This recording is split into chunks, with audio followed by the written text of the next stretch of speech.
is just fantastic.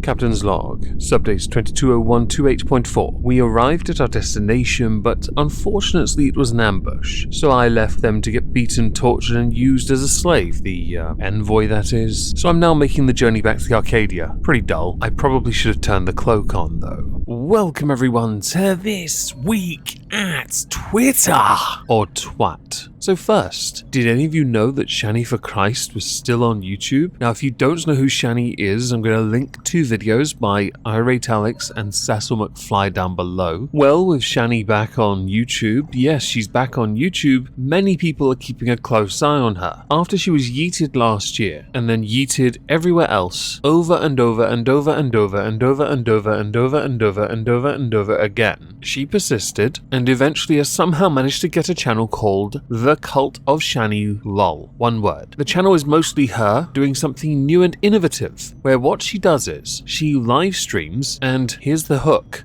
e-begs for money. Now at one point, Shani had over 700,000 courtesy of her partner Baby Carrot Peen, but they blew it all, and then when they lost their home, they left everything of value in that house. The word house is rather loose to describe what can be considered a mountain of plot. She is renowned for neglecting her children and prioritizing her e-fame, which she got a fair bit of after she accidentally got a shout out via Shane Dawson of sorts. Now with that, she thought, oh, superstardom would be mine. It really wasn't. What I find fascinating about people like Shani is, even after all these years, she hasn't done the one thing that would make her life a lot easier. Simply get off the internet by choice, get a job, regardless of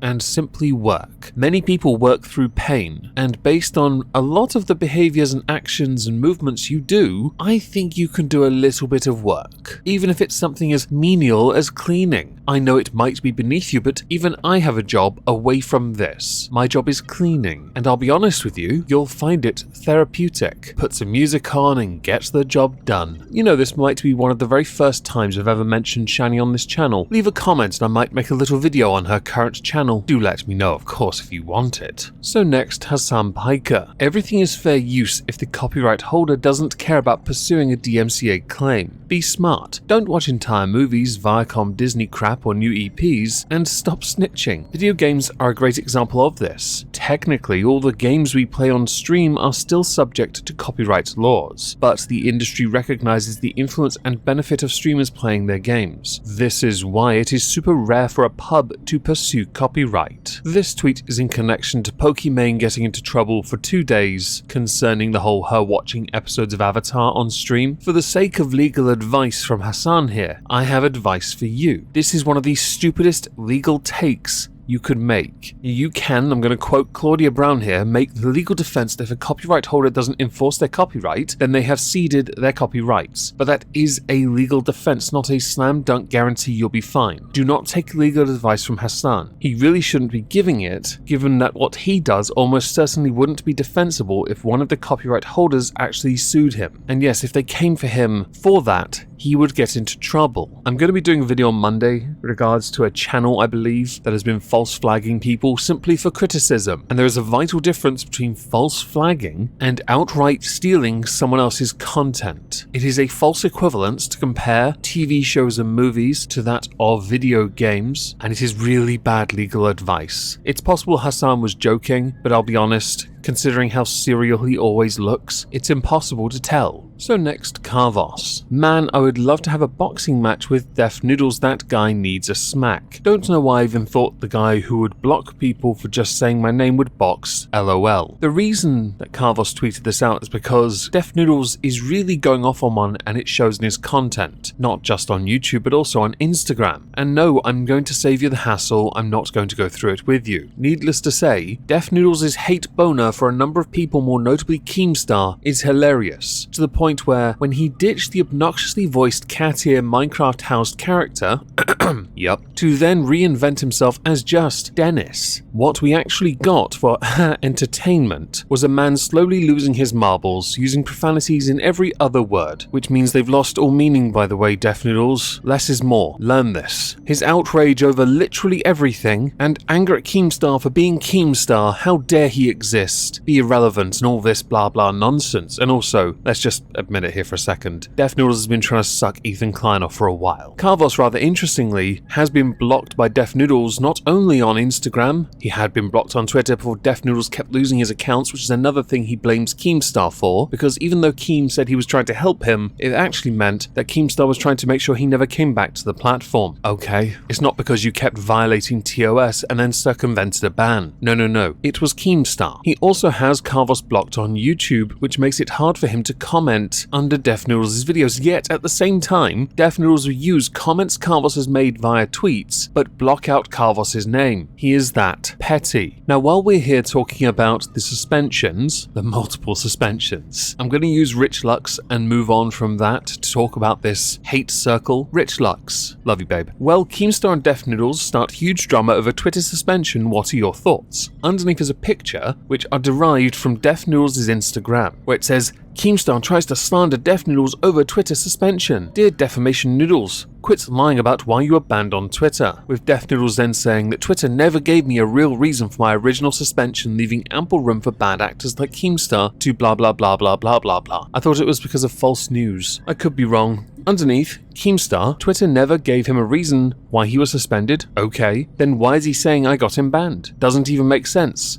Also, I tried to get him unbanned. Def Noodles does not respect his fans. He lies to them to further his agenda, and it's truly sad. Viewers be used as pawns. Underneath, Ethan Klein, Team Def Noodles. Cordwit. While Def Noodles is back in the news, I have a funny thing. When Def was calling people alt-right, he recommended the Truth in Comedy book to explain how there's truth behind jokes. But I don't think he actually read it, because the book is about improv, not a guide to satire. Also, it's funny because I think he recommended the book not expecting anyone to read it. Keem. Dear Defamation Noodles, quit lying about why you're banned on Twitter. A retweet of Cat Tembarge. According to Twitter, Def Noodles has been permanently suspended for repeated rule breaking, not mass flagging, to a company that is a Business Insider article. Underneath Keemstar's tweet, Hannah, he just uses your name for clicks. Where on The Def Noodle Show, Keemstar's name is still there. In fact, you'll be hard pressed to find videos more recently where he doesn't just talk about Keemstar anyway. Def Noodles has found his lolcow, his pinata even, and because he knows this person is hated by a lot of people, he knows he can take his audience and hammer that one home for the time being, until he's able to share a platform with Senpai. Oh, I see he is already. Alright then. For the next tweet, we're going to get a little political, but it's okay. I have no intention of talking about the politics of President Brandon. Instead, I want to focus on something else that concerns his first year in office, and a prediction made by The Simpsons of all places. Recently, it was announced via Axios. Biden's inaugural committee will mark the first anniversary in office by blanketing airwaves with a Tom Hanks narrated video promoting a recovering, resilient America. Accompanying that is an Axios.com article going into detail about the point of this. So how do The Simpsons factor into this? Hello, I'm Tom Hanks. The US government has lost its credibility, so it's borrowing some of mine. Now, okay, Biden's doing amazing. Shut up.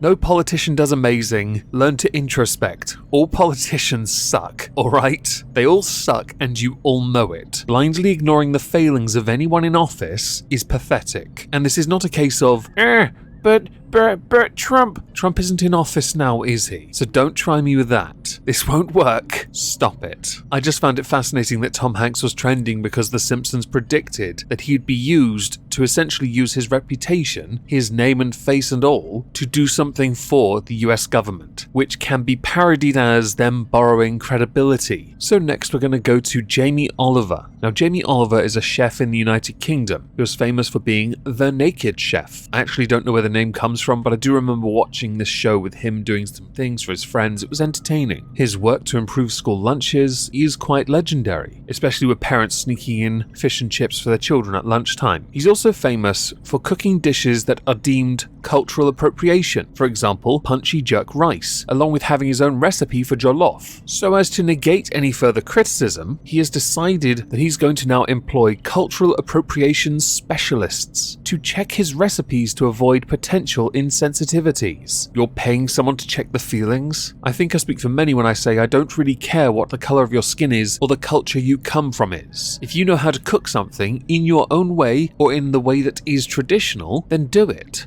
I went to one of your restaurants once in Norwich. It was formerly a Waterstones bookshop. My friend had some vouchers and I had lasagna. He had something else, and we had to admit, both of us wanted something else afterwards because the meals were pathetically small. In fact, what betrayed the meal to look big was that the dish you served it in was really thick ceramic. Rumour has it, lasagna is supposed to have more than one sheet of pasta and more than one piece of mince. I don't care for this idea that if you are a certain race or a certain ethnicity or a certain culture, you can only cook that. The fact you've had to hire someone to deal with insensitivities is tragic. If you can do it, do it. It doesn't matter where you come from. Cultural appreciation and cultural appropriation are not the same thing. I really don't care for the idea of cultural appropriation to begin with, and I will apply the same for food or anything else in life. Hell, for laughs, I'll even include people who think they're black when they're clearly white. It's hilarious. You go nuts and be that person. If anyone hasn't noticed the sarcasm or the clear reductio ad absurdum yet, joke's on you? So finally, yes, we're on the last subject. There are many more, but I felt that these were all big enough on their own, and the final one's a doozy anyway. We are going to talk about the legendary musician Neil Young and the world's biggest podcaster, Joe Rogan. You see, Neil Young's not a big fan of Joe Rogan for a whole plethora of reasons. More notably, he does not care for Joe Rogan's stance on the vaccine. And because he doesn't like him, he's decided to employ a tactic akin to what I remember back in the anti-SJW, SJW, feminist, anti-feminist, skeptics and blah blah blah blah days. In that if you don't agree with them, rather than simply ignore them, you must disassociate yourself entirely because you don't want to risk being contaminated with guilt by association on same platform. So what did Neil Young do? He threatened to pull his music from Spotify over Joe Rogan's positions, to which he then changed to demanding Spotify remove his music over false information about vaccines. Many people thought that this was perhaps him saying, "Oi, it's either him or me, alright?" With him saying, "I'm doing this because Spotify is spreading fake information about vaccines, potentially causing death to those who believe the disinformation being spread by them. Please act on this immediately today and keep me informed of the time schedule. I want you to let Spotify know immediately today that I want all my music off their platform. They can have Joe Rogan or Young, not both." So what happened next? Well, Spotify have acquiesced and removed Neil Young's music from its catalogue. I know it's a bit of a surprise to many people given the choice, but in reality, Joe Rogan signed an exclusive deal with them, brings over 12 million listeners per show to the platform, 100 million into his product. They're always going to side with their investment.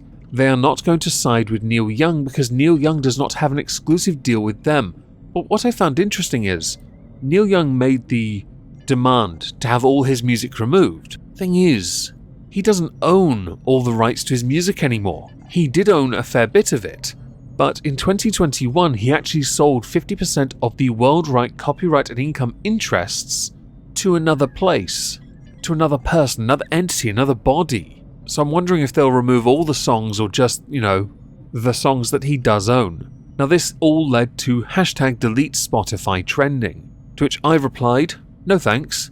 I like the service and see no problem with differing opinions on the platform." Although it does say not. Thank you, phone, for auto-correcting me, you twat. Anyway, as we're done, I'd love to know what you all think. Please do let me know in the comments down below. I shall be hosting a political recap on the Moistski Live channel. If I don't see you there, have a fantastic Friday and subsequent weekend, and thank you all very much for listening.